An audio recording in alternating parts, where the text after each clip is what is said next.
तुम्हारे अंदर ईर्ष्या नहीं आना चाहिए, तुम्हारे अंदर ये भाव होना चाहिए, अच्छा है सास छोटी को चाहेगी तो छोटी आगे बढ़ बढ़ कर काम कर लेगी, मेरे पास फुर्सत नहीं, बच्चों को पढ़ाऊं कि कहाँ जाऊं। जितना भगवान ने दिया उसमें संतुष्टि हमारे भीतर होना चाहिए। गंगा मैया के हृदय में ईर्ष्या जागृत हो गई, थोड़ी सी ईर्ष्या गंगा के हृदय में आ गई। गंगा जी पहुंच गई सीधे भगवान ब्रह्मा जी के पास में। जब उन्होंने सुरभि के शरीर में सारे देवताओं को देखा तो 5 मिनट गंगा जी नहीं रुकी और सीधे ब्रह्मा जी के पास पहुंची, सीधे ब्रह्मा।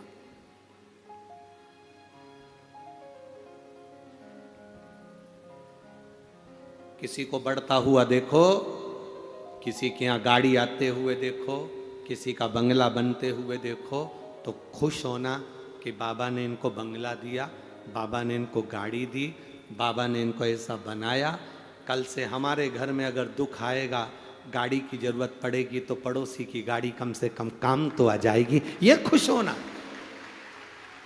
कभी सीहोर वाले महाराज हमारे यहाँ कथा करने आएंगे तो कम से कम उनके लड़के, उनके संगीत वाले, उनके ब्राह्मण कम से कम हमारे घर में ठहर तो जाएंगे।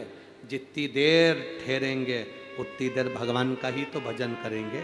थोड़े बहुत हो सकता है बर्तन झूठे इधर उधर पटक दें, पर वो झूठा, अगर भजन करने वाले का मुख का पात्र भी झूठा घर में अगर गिर भी जाए तो खुश होना कि भजन के मुख लगे हुए पात्र का जल जमीन पर गिरा, उसका सुख क्या मिलेगा ये जिंदगी भर नहीं सोच पाओगे।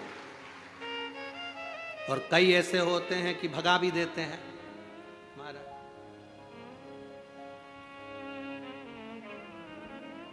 बड़ा बंगला और मकान होने से क्या होता है, हम नहीं झेल सकते तुमको, चलो जाओ यहां से, जो कथा करा रहा है उसके घर पहुंचो। कई ऐसे भी होते हैं।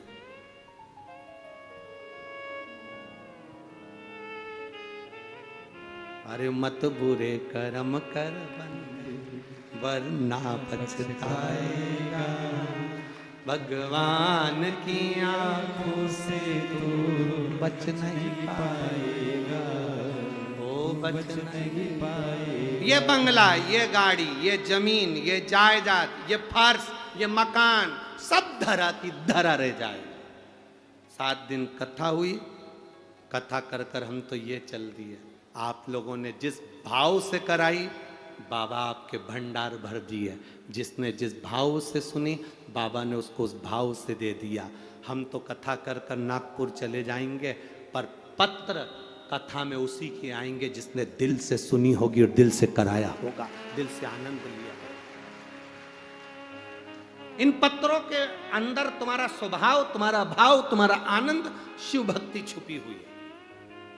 ईर्ष्या से कुछ नहीं। गाड़ी आए भगवान से कहना भगवान ऐसी कृपा करना, हमारे पड़ोसी की यहाँ गाड़ी आई ना, भगवान की कृपा हो जाए। पड़ोसी का मकान बड़ा बन जाए, अगली बार आए तो ब्राह्मण देवता यहीं ठहरे, भगवान का भजन यहीं हो, कीर्तन यहीं हो, संकीर्तन यहीं हो। ऐसी कृपा करना बाबा। मकान देना तो ऐसा देना कि 4 लोग मेरे मकान में आते रहें। घर देना तो ऐसा देना कि मेरे घर में मेरे मेहमान आते रहें। अतिथि देवो भव, भगवान ऐसे देना कि ये लोग आते रहें। आज पूरे कवड़िया गांव के छोटे छोटे घरों में भी लोग रह रहे हैं। आज पूरे कवड़िया गांव का घर पूरा पवित्र हो गए इन मेहमानों के आने से।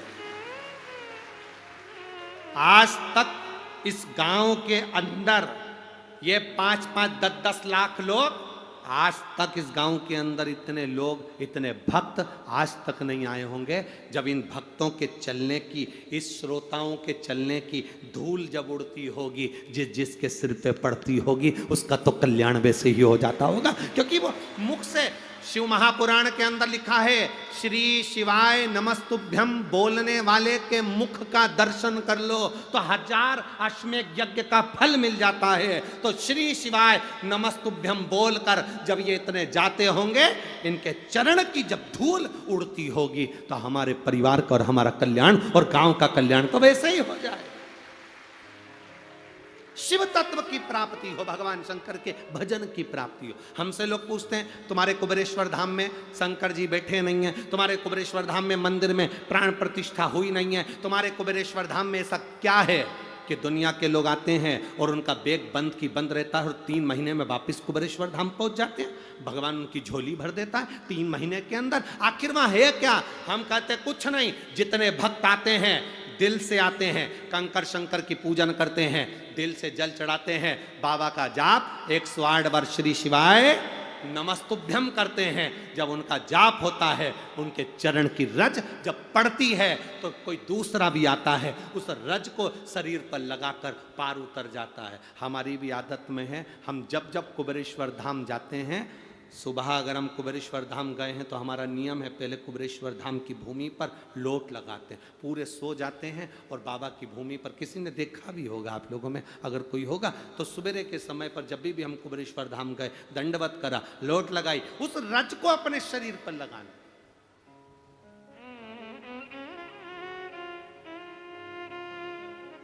उस रज को अपने भीतर उतारना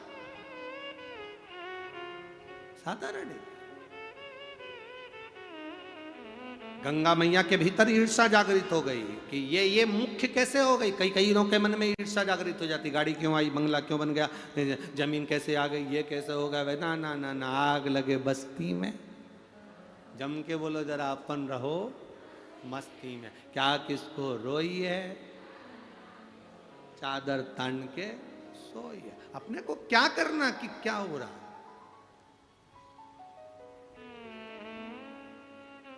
अभी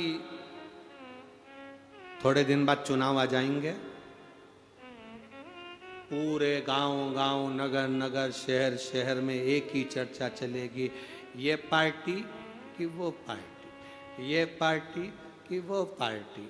तुम लोगों के मुख से निकलना चाहिए, हम तो शंकर की भक्ति वाले हैं, हमसे बात मत करो, शिव जी की आनंद भक्ति में डूबने वाले। व्यर्थ चर्चा क्यों करना।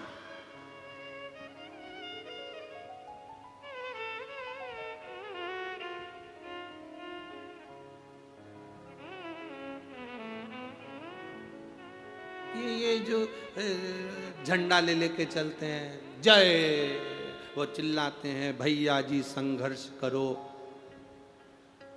अरे जम के तो बोलो, हम तुम्हारे साथ हैं। अगर तुम सब साथ होते तो संघर्ष की जरूरत ही काहे को पड़ती। एक तरफ तो कह रहा भैया जी संघर्ष करो, हम तुम्हारे साथ हैं। जब तुम इतने हमारे साथ होते तो संघर्ष करना ही क्या था। फिर बोलते ही नहीं कि संघर्ष करो, काय का संघर्ष, हमें तो टेंशन मत लो, परंतु आवाज लगा रहे भैया जी संघर्ष करो, हम तुम्हारे साथ हैं। मतलब पक्का जितने बोल रहे हैं वो एक भी इसके साथ नहीं, पक्का ये चाहते हैं कि तुम संघर्ष करो, हम कुछ नहीं करेंगे। अरे भगवान की भक्ति करो रे दादा, सबके हाथ जोड़ोगे तो 5 साल के लिए कुर्सी मिलती है, परमात्मा के हाथ जोड़ोगे तो जिंदगी भर का सुख मिल जाता है। भगवान की अविरल भक्ति में जो सुख है वो सुख कहीं नहीं, भगवान के भजन में जो सुख है वो सुख कहीं नहीं, भक्ति में जो सुख होगा वो सुख कहां मिलेगा।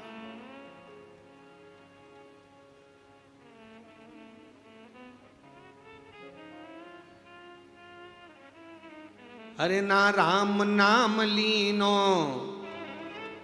तूने भरी जवानी में, तू डूब के मर जा रे चुल्लू भर पानी में। ना राम नाम लीनो तूने भरी जवानी में, पूरी जवानी तो तूने सजने में निकाल दी, पूरी जवानी डेंटिंग पेंटिंग में।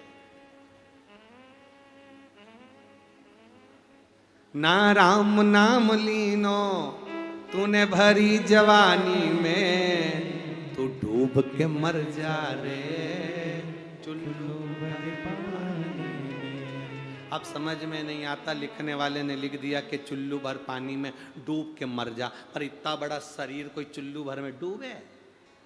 इसको तो नदी चाहिए, तालाब चाहिए, तब तो डूबे। पर शिव महापुराण की कथा कहती है जो भगवान का भजन नहीं करता, मनुष्य का शरीर पाने के बाद भी जो कवि शंकर को एक लोटा जल नहीं चढ़ाता, वो मनुष्य नहीं होता, कीड़ा के बराबर है। और कीड़ा चुल्लू भर पानी में डूब के मर सकता।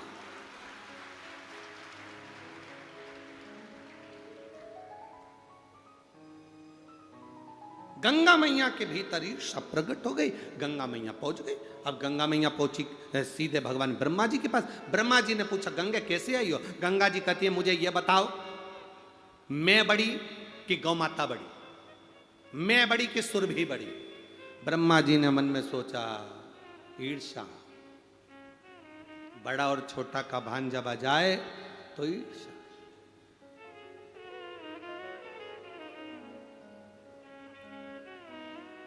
संत, साधु, गुरु, भगवान, माता, पिता कभी बड़े और छोटे होते हैं क्या? अरे बोलो तो जम के, होते हैं क्या? गुरु कभी बड़ा छोटा नहीं होता। कोई कहे कि वो गुरु जी बड़े हैं, वो कहे कि वो गुरु जी छोटे, ना ना ना ना। कोई कहे माता पिता में माँ बड़ी कि पिता बड़ा, ना, दोनों बड़े। गुरु कोई भी हो सब बड़े, संत कोई भी हो सब बड़े, सब बड़े।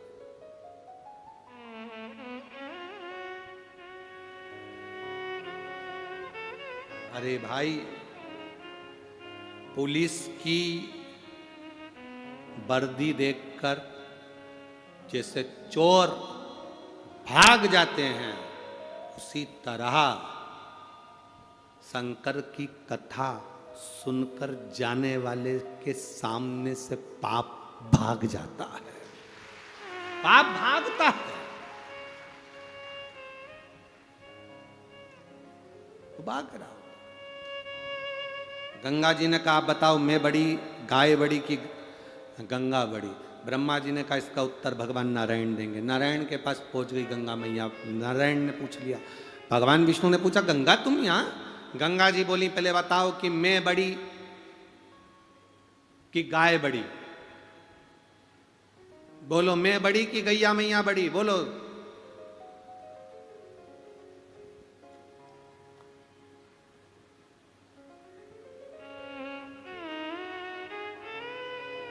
कौन बड़ा है? बताओ जल्दी से। अब भगवान आप लोगों से कोई पूछ ले, जैसे गंगा जी ने भगवान विष्णु से पूछा कि मैं बड़ी कि गैया बड़ी? चलो बोलो रे छत्तीसगढ़ वाले, गंगा बड़ी कि गाय बड़ी? गाय बड़ी। बहुत सुंदर बोले रे, तुमको नजर नहीं लग जाए? बिल्कुल सही बात है, एकदम सत्य, बिल्कुल सही है। बस यही सोच सही है। गंगा कह रही है कि मैं बड़ी कि गाय बड़ी? भगवान नारायण